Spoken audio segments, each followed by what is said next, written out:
अगर आप हारने से डरते हैं तो फिर खेलिए मत। 98% people in this world, they don't want to take risk, but they want to rise. अगर आप हिमालय पर चढ़ना चाहते हैं, माउंट एवरेस्ट पे, तो there is always a risk of avalanches. और बड़े गेम का फायदा यह है कि लॉस जैसी कोई चीज ही नहीं होती। हम हारने से नहीं डरते, हम डरते हैं कि पड़ोसी क्या कहेगा। ये बड़े ताव से गए थे आईएएस बनने के लिए, क्या हुआ?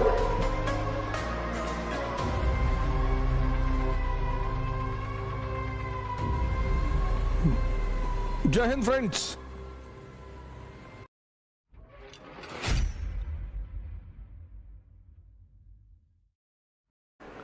एक लड़के ने मुझसे कहा 2 साल पहले कि सर मेरे घर वाले कहते हैं कि तुम आईएएस नहीं बनोगे।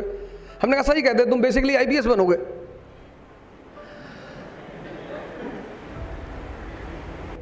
सी द सेकंड पार्ट, हम रिस्क नहीं लेना चाहते।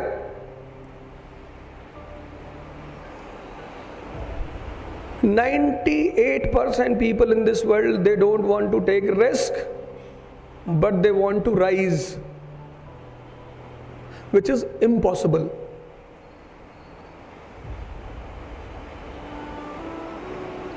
अगर आप हिमालय पर चढ़ना चाहते हैं, माउंट एवरेस्ट पे, तो there is always a risk of avalanches, बर्फीले तूफान। हो सकता है आप लौट के ना आए, खत्म। आप कह रहे साहब हमें रिस्क नहीं लेना, तो आप अरावली पे चढ़ जाइए। 10 मिनट में ऊपर, 15 मिनट में नीचे। अगर आप हारने से डरते हैं तो फिर खेलिए मत, क्योंकि दोनों एस्पेक्ट हैं, विक्ट्री एंड लॉस। ऐसा कुछ होता नहीं। और बड़े गेम का फायदा यह है कि लॉस जैसी कोई चीज ही नहीं होती। आप हारते ही नहीं, आप सिर्फ सीखते हैं। Whenever you want to rise, whenever, पहला सबसे इंपॉर्टेंट सिद्धांत यह है कि you should be ready to take the risk. और अगर आप हारे तो सजा मिलेगी। आप कहते हैं साहब मुझे खतरा नहीं लेना, साहब स्ट्रेस नहीं लेना, I don't want to take stress. Sir अगर आपको स्ट्रेस नहीं लेना, जिसको भी नहीं लेना, बोले मैं तनाव बर्दाश्त नहीं कर सकता। अब धौले साहब 26/11 में महाराष्ट्र में, मुंबई में थे। आप समझ सकते हैं इनकी मेंटल स्थिति। लोग भाग रहे हैं, किलिंग हो रही है, पर ये नहीं भाग सकते थे। He was an officer. He was responsible for the safety and protection of that area. इनका ड्राइवर भाग सकता था कि साहब हम जा रहे हैं, साहब आप देख लो। जितने लोगों को तनाव नहीं चाहिए, चुनौतियां, और जहां चैलेंज है वहां तनाव है। मेरे एक साहब ने मुझसे आकर कहा सर मुझे स्ट्रेस नहीं चाहिए। हाँ, मैंने कहा तो ठीक है, अच्छी है, मत ले, चपरासी बन जा। चपरासी कोई स्ट्रेस नहीं।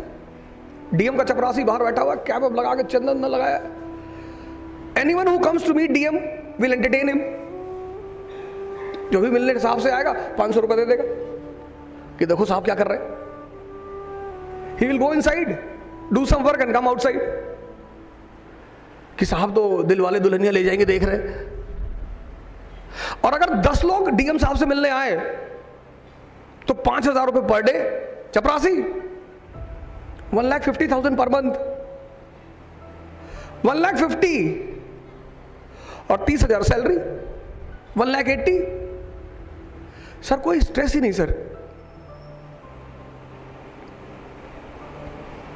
पहली इंपॉर्टेंट चीज जब आप डिसीजन लेते हैं, you should not be afraid of risk.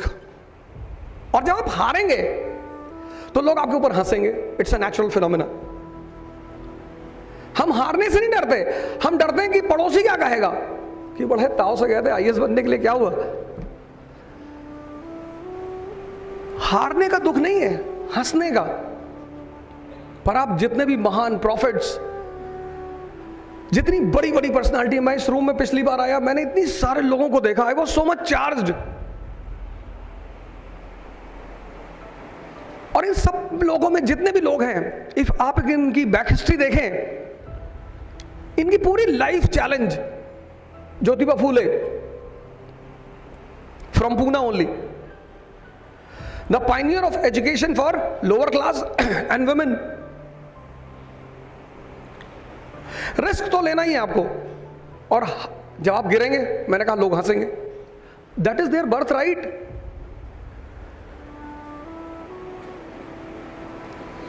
और जब आप जीतेंगे, वही जो लोग हंस रहे थे वो माला लेके पहुंच जाएंगे रोते हुए. आपने कहा कि रो रहे हो? बोले हाँ, खुशी के आंसू. आंसू अभी खुशी के.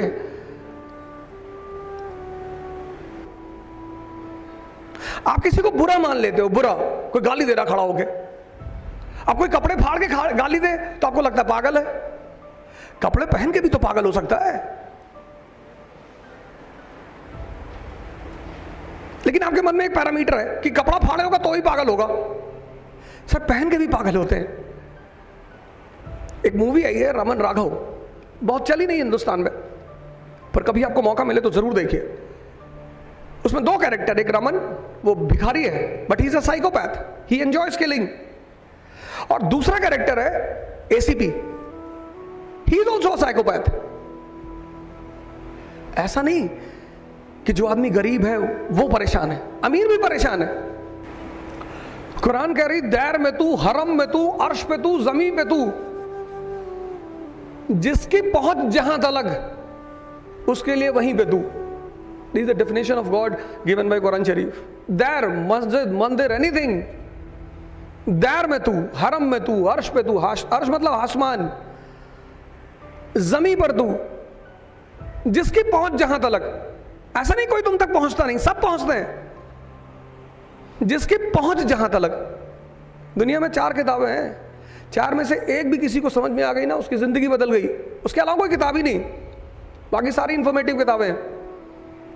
40 भी हो सकती हैं, पर मुझे 4 ही पता है. बाइबल, कुरान, गीता, आदि ग्रंथ. 4 में से अगर एक किसी को समझ में आ गई, एक, 40 भी हो सकती है. I will again repeat my line. There is a possibility there will be 40 such books, but I know only 4. मैं सिर्फ 4 जानता हूं. जय हिंद.